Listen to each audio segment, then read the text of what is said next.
You are watching Maulana Anis Bilgrami. Please subscribe. Also, don't forget to like, comment, and share.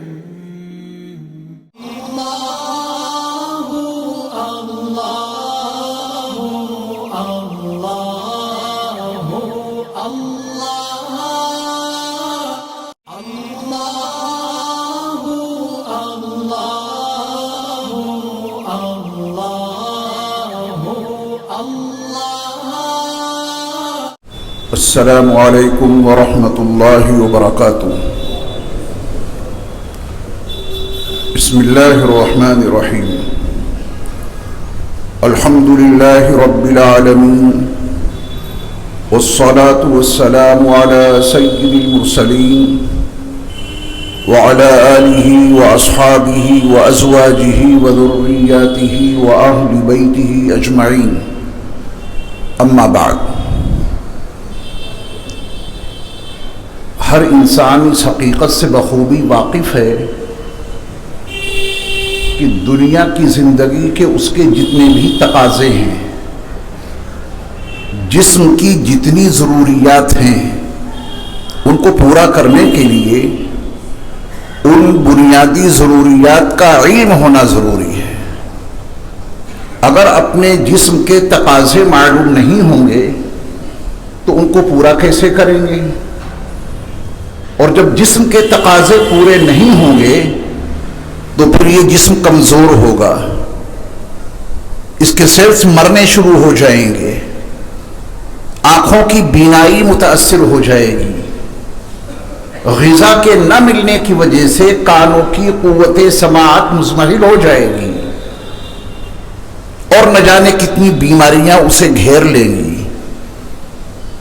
اسی وجہ سے دنیا کا ہر انسان اپنے جسم کے تقاضوں کو محسوس بھی کرتا ہے، انہیں جانتا بھی ہے، اور ان تقاضوں کو پورا کرنے کے لیے ہر ممکن کوشش کرتا ہے۔ اگر ہمارے جسم کے ایسے تقاضے نہ ہوتے تو یہ انسان اتنا کاہل ہے کہ ایک وقت کا کھانا نہیں کھاتا، پیسے کمانے میں لگا رہتا۔ اگر انسان کے جسم کے یہ تقاضے نہ ہوتے تو انسان کبھی سوتا نہیں، کام میں لگا رہتا، لیکن اسے معلوم ہے کہ نہیں سوؤں گا تو جسم پر کیا حالات مرتب ہوں گے، کھانا نہیں کھاؤں گا تو کس قدر کمزوری آئے گی۔ پھر آپ کتنے فروٹس استعمال کرتے ہیں، آپ کو معلوم ہے کہ کون سے پھل میں کون سی وٹامن ہے، اور وہ وٹامن آپ کے وجود کو اور آپ کے جسم کو اور آپ کے وجود کے سیلز کو طاقت دیتے ہیں، وٹامنز ان کو استعمال کرتے ہیں۔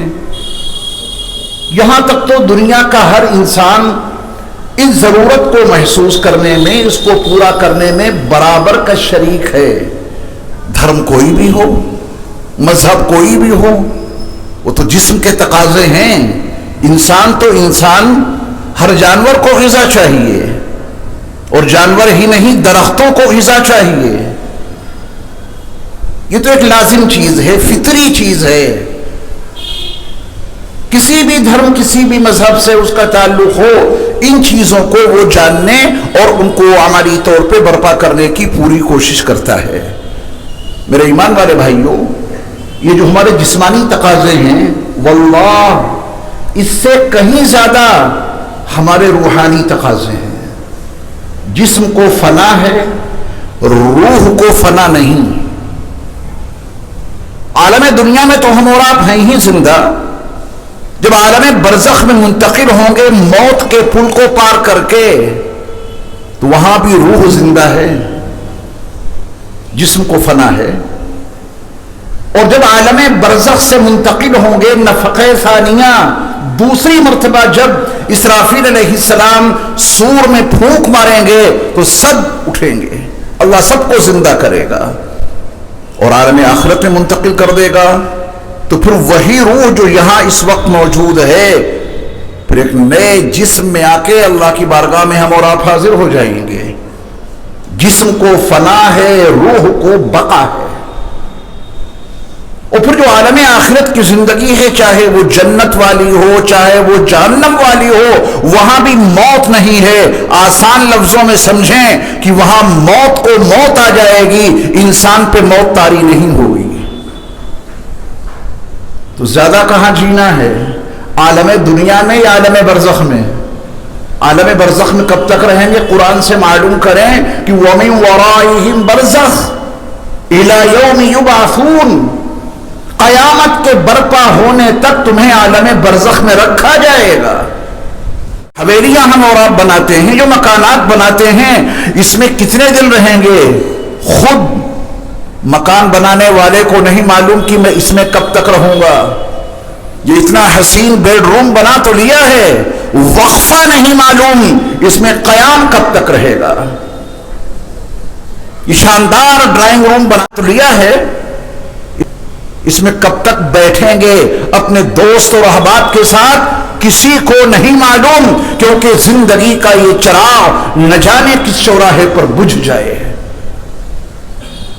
بڑی مختصر زندگی ہے دنیا کی۔ عالم برزخ، موت کے پل پہ سوار ہو کے عالم دنیا سے جب عالم برزخ میں منتقل ہوں گے، وہاں کب تک رہیں گے؟ قرآن کا بیان یہ ہے کہ قیامت کے برپا ہونے تک تمہیں وہیں رکھا جائے گا۔ قیامت برپا ہوگی تو عالم آخرت میں منتقل کیا جائے گا، اور عالم آخرت میں منتقل کرنے کے بعد پھر کوئی اور دوسرا دن نہیں آئے گا۔ وَبِالْيَوْمِ الْآخِرِ، ہم آخری دن پر ایمان لائے، اس کے بعد کوئی دن نہیں، وہ آخری دن ہے۔ اس کے بعد تو پھر زندگی ہی زندگی ہے۔ تو جو زندگی ہمیں زیادہ جینی ہے، اس کی ہم نے کتنی فکر لی، اور جو ہمیں بہت مختصر زندگی جینی ہے، جی رہے ہیں، اس زندگی کے ایک لمحے کا بھروسہ نہیں، اس کے لیے اتنے انتظامات۔ تو جس طرح جسمانی تقاضے ہیں، ہمارے اور آپ کے دنیا کے تقاضے ہیں، ہم اور آپ ان کو جانتے بھی ہیں اور اس کے تقاضے بھی پورے کرتے ہیں، کیا اپنی روح کے تقاضوں کو بھی جانا ہے؟ کیا ان تقاضوں کو عملی طور پہ برپا کرنے کے لیے کبھی کوئی سعی پیہم جہد مسلسل کی؟ یہ ہے لمحہ فکریہ میرے لیے بھی اور آپ کے لیے بھی۔ ہماری اور آپ کی روحانی زندگی کے لیے جو سب سے زیادہ ضروری چیز ہے، اس کو ایک لفظ میں آپ یاد کر لیں، ایک لفظ میں، جو میری بھی ضرورت ہے اور آپ کی بھی، وہ ہے الدین۔ کیا ہے؟ دین۔ عربی زبان میں الدین میں نے کہہ دیا، اپنی زبان میں آپ یاد کریں۔ ہماری اور آپ کی روحانی زندگی کی بقا، روحانی زندگی کا تحفظ، روحانی زندگی کا سکون، روحانی زندگی کا اطمینان، روحانی زندگی کی غذا، یہ سب اللہ نے اپنے دین میں رکھی ہے۔ تو ہماری اور آپ کی روحانی زندگی کے لیے جو سب سے زیادہ ضروری چیز ہے، اس کو آپ نے ایک لفظ میں یاد کر لیا، کیا نام ہے اس کا؟ دین۔ ان الدین عند اللہ الاسلام، یہ قرآن نے پھر دین کا تعارف کرایا۔ دین کیا ہے؟ جو میری بھی ضرورت ہے اور آپ کی بھی، دین کو بھیجنے والے اور دین کو اپنے آخری نبی حضرت محمد صلی اللہ علیہ وسلم کے ذریعہ ہم تک اور آپ تک پہنچانے والے اللہ نے دین کا تعارف کرایا ہے۔ ان الدین عند اللہ الاسلام، دین تو اللہ کے نزدیک بس اسلام ہے۔ ومن یبتغی غیر الاسلام دینا فلن یقبل منہ، یہ بھی اللہ کا اعلان ہے۔ اسلام کے علاوہ جو شخص کسی اور دین کی تلاش کرے گا، اللہ ہرگز ہرگز اسلام کے علاوہ کسی اور دین کو قبول نہیں کرے گا۔ یہ بھی وضاحت مل گئی۔ جو دین میری زندگی کی ضرورت ہے، جو دین آپ کی زندگی کی ضرورت ہے، اس کے لیے یہ جملے بار بار بولنے ہیں، زیادہ سے زیادہ یہ الفاظ بولنے ہیں جو دین کی حقیقت ہمارے اور آپ کے دل اور دماغ کی گہرائیوں میں اتار دیں گے۔ ان الفاظ کو کثرت سے بولیے، اپنے سے بھی، اپنے بچوں سے بھی، اپنی عائلی اور گھریلو زندگی میں بھی، اپنی معاشرتی اور سماجی زندگی میں بھی، اپنے دوست اور احباب کے ساتھ میں بھی بول بولیں، اپنی شریک حیات کے ساتھ میں بھی یہ بول بولیں، میری کامیابی کہیے، اور آپ سامنے والے سے کہیں آپ کی کامیابی۔ ایک تو اپنے لیے ہو گیا میری کامیابی، آپ کی کامیابی، اور دنیا کے تمام انسانوں اور جنات کی کامیابی۔ نہیں بول پا رہے ہیں، یہ تو بول آپ کو بار بار بولنے ہیں، بولیں گے تو زبان کے الفاظ کے حوالے سے یہ حقیقت دل میں اترے گی، کیونکہ انسان کی فطرت کا خاصہ یہ ہے، جو یہ بار بار بولتا ہے اور بار بار سنتا ہے، وہ حقیقت اس کے دل میں راسخ ہو جاتی ہے۔ اللہ نے کہیے میری کامیابی، آپ کی کامیابی، اور دنیا کے تمام انسانوں اور تمام جنات کی کامیابی صرف اور صرف اپنے دین میں رکھی ہے۔ یہ بول اپنے سے روزانہ بولا کیجئے، بار بار اپنے کو مخاطب کر کے، صبح شام رات دن اس حقیقت کو دل میں اتاریے کہ اللہ نے میری کامیابی صرف اپنے دین میں رکھی ہے۔ کوئی سامنے والا مل جائے اسے بھی اس حقیقت سے روشناس کرا دیں کہ اللہ نے آپ کی کامیابی بھی دین میں رکھی ہے، اور ہماری اور آپ کی کیا بات، اللہ نے دنیا کے تمام انسانوں اور انسانوں ہی نہیں تمام جنات کی کامیابی اللہ نے اپنے دین میں رکھی ہے۔ اس حقیقت کا اعتراف ہونا چاہیے دل سے۔ مختصر سے مختصر لفظ میں آپ دین کا کیا تعارف کرا سکتے ہیں؟ کوئی بھی شخص آپ سے یہ پوچھنے کا حق رکھتا ہے کہ آپ نے جس دین میں میری اور اپنی کامیابی، جس دین میں آپ نے دنیا کے تمام انسانوں اور جنوں کی کامیابی بتائی ہے، ذرا اس دین کا تعارف تو کرائیے۔ کتنے اہل ایمان ہیں جو اس سوال کا جواب دے پائیں گے؟ کیا ہے دین؟ کروڑوں درود و سلام، کروڑوں درود و سلام ہو نبی مکرم رسول معظم حضرت محمد صلی اللہ علیہ وسلم کی ذات گرامی پر، کہ آپ نے دین کو بہت آسان لفظوں میں اپنی امت کو سمجھا دیا، بہت آسان لفظوں میں۔ جیسے آپ نے دین کو ایک جملے میں یاد کیا، ایک لفظ میں یاد کیا، ایسے ہی آپ اب دین کہتے کس کو ہیں اس کو بھی ایک جملے میں یاد کریں گے۔ یہ آج کا سبق ہے آپ کا۔ سیدنا تمیم داری رضی اللہ تعالی عنہ رسول مکرم صلی اللہ علیہ وسلم کے بڑے معروف صحابی ہیں، بڑے عظیم صحابی، وہ اس حدیث کے راوی ہیں، اور جو حدیث میں آپ کو یاد کرانے جا رہا ہوں یہ صحیح مسلم میں ہے۔ دین کی حقیقت کیا ہے؟ میرے مصطفیٰ علیہ الصلوۃ والسلام کا وہ فرمان عالی شان جس کے راوی سیدنا تمیم داری رضی اللہ تعالی عنہ ہیں، جو صحیح مسلم میں موجود ہے۔ میرے مصطفیٰ علیہ الصلوۃ والسلام نے دین کا کیا تعارف کرایا، وہ آج آپ کو سننا ہی نہیں ہے بلکہ ایسے یاد کرنا ہے کہ جب کبھی کوئی پوچھے دین کیا ہے، جس میں آپ نے میری اور اپنی اور دنیا کے تمام انسانوں کی کامیابی بتائی ہے، اس دین کا تعارف کیا ہے؟ رسول اللہ صلی اللہ علیہ وسلم نے فرمایا الدین النصیحہ، کہیے۔ یہ چھوٹی سی حدیث یاد ہو گئی آپ کو، صحیح حدیث۔ اگر دین سے پیار ہے تو جھوٹی حدیثوں کے سننے سنانے سے پرہیز کیجیے، اگر دین سے پیار ہے، کیونکہ جھوٹی حدیثوں سے دین کا پورا نقشہ بگڑ جاتا ہے، اور صحیح حدیثوں سے صحیح دین آپ تک پہنچے گا۔ کریں گے کوشش؟ رسول اللہ صلی اللہ علیہ وسلم کا فرمان عالی شان دین کے حوالے سے آپ کو معلوم ہو گیا، الدین النصیحہ۔ اب آپ اس کا ترجمہ یاد کیجئے، دین خیر خواہی ہے۔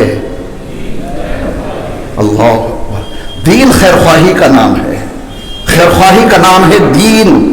یہ میں نہیں بتا رہا، صحیح حدیث کے حوالے سے سرور کائنات صلی اللہ علیہ وسلم کا فرمان عالی شان میں نے آپ کو سنایا بھی ہے اور یاد بھی کرایا ہے، الدین النصیحہ، دین خیر خواہی کا نام ہے۔ اب ظاہر بات ہے کہ صحابہ بڑے سمجھدار تھے، صحابہ کا جب نام آیا کرے تو بولا کرو رضی اللہ عنہم، ایک صحابی کا نام آئے تو کہا کرو رضی اللہ عنہ، اللہ تو ان سے راضی ہو ہی چکا ہے اور وہ بھی اللہ سے راضی ہو چکے ہیں، پھر ہم سے اور آپ سے کیوں کہلوایا جاتا ہے؟ تاکہ ان سے ہمارا رشتہ قائم رہے، ان کے بڑے احسانات ہیں، انہی صحابہ کے ذریعہ یہ قرآن ہم تک اور آپ تک پہنچا ہے، اور انہی صحابہ کے ذریعہ یہ احادیث صحیحہ بھی ہم تک اور آپ تک پہنچی ہیں۔ جھوٹی حدیثیں بعد میں تیار کی گئیں، صحابہ نے کبھی نبی کی جانب کوئی جھوٹی بات منسوب نہیں کی، یہ عقیدہ یاد رکھیے گا۔ صحابہ اکرام رضوان اللہ تعالی علیہم اجمعین نے رسول مکرم صلی اللہ علیہ وسلم سے فوراً معلوم کیا، قلنا لمن، یا رسول اللہ صلی اللہ علیہ وسلم جس دین کا تعارف آپ نے خیر خواہی کے عنوان سے کرایا ہے، یہ خیر خواہی کس کے ساتھ کریں؟ قلنا لمن، یا رسول اللہ صلی اللہ علیہ وسلم یہ خیر خواہی ہم کس کے ساتھ کریں؟ جواب سنو اپنے پیارے آقا کریم صلی اللہ علیہ وسلم کا۔ میرے مصطفیٰ علیہ الصلوۃ والسلام نے فرمایا للہ ولکتابہ ولرسولہ ولأئمة المسلمین وعامتہم، رواہ مسلم۔ اللہ کے نبی صلی اللہ علیہ وسلم نے فرمایا کہ دین خیر خواہی کا نام ہے۔ صحابہ نے پوچھا کہ وہ خیر خواہی ہمیں کس کے ساتھ کرنی ہے؟ میرے مصطفیٰ علیہ الصلوۃ والسلام نے اپنے صحابہ کو سمجھا دیا اور دین کی پوری حقیقت ان کو بتا دی۔ اللہ کے ساتھ، اس کی کتاب کے ساتھ، اس کے رسول کے ساتھ، مسلمانوں کے اماموں کے ساتھ، مسلمانوں کے عامت الناس کے ساتھ آپ کو خیر خواہی کرنی ہے۔ پانچوں باتیں یاد ہو گئی؟ کس کے ساتھ خیر خواہی بتائی رسول اللہ صلی اللہ علیہ وسلم نے؟ اللہ کے ساتھ، اللہ کے لیے خیر خواہی کرنی ہے، اللہ کی کتاب قرآن مجید کے لیے خیر خواہی کرنی ہے، اللہ کے رسول حضرت محمد صلی اللہ علیہ وسلم کے لیے خیر خواہی کرنی ہے، مسلمانوں کے اماموں کے ساتھ خیر خواہی کرنی ہے، اور پھر اماموں کی ذمہ داری وہ سب کی ذمہ داری ہو جاتی ہے وعامت الناس کے ساتھ خیر خواہی کریں۔ اللہ کے ساتھ خیر خواہی یہ ہے کہ ان کی عبادت ایسی کرو کہ وہ راضی ہو جائیں، ہمارا اور آپ کا بیڑا پار ہو جائے گا۔ اللہ کی کتاب کے ساتھ خیر خواہی یہ ہے کہ اس پر ایمان لا کر اس کی تمام باتوں کو دل اور دماغ سے تسلیم کریں، عملی طور پہ اس کو اپنی زندگیوں میں برپا بھی کریں۔ اس کے رسول کے ساتھ خیر خواہی یہ ہے ان سے محبت رکھو، ان سے عقیدت رکھو، ان کی اطاعت کرو، اور اطاعت ایسی کرو کہ وہ راضی ہو جائیں، بیڑا پار ہو جائے گا۔ اور اپنے اماموں کے ساتھ میں بھی خیر خواہی کیا کرو، کیونکہ امت کا رشتہ جب جب اماموں سے ٹوٹا ہے ہاتھ میں گمراہی کے سوا کچھ نہیں آیا۔ آپ بتائیں، آپ کو یہ حقیقت کون سمجھائے گا کہ یہ صحیح حدیث ہے یا جھوٹی؟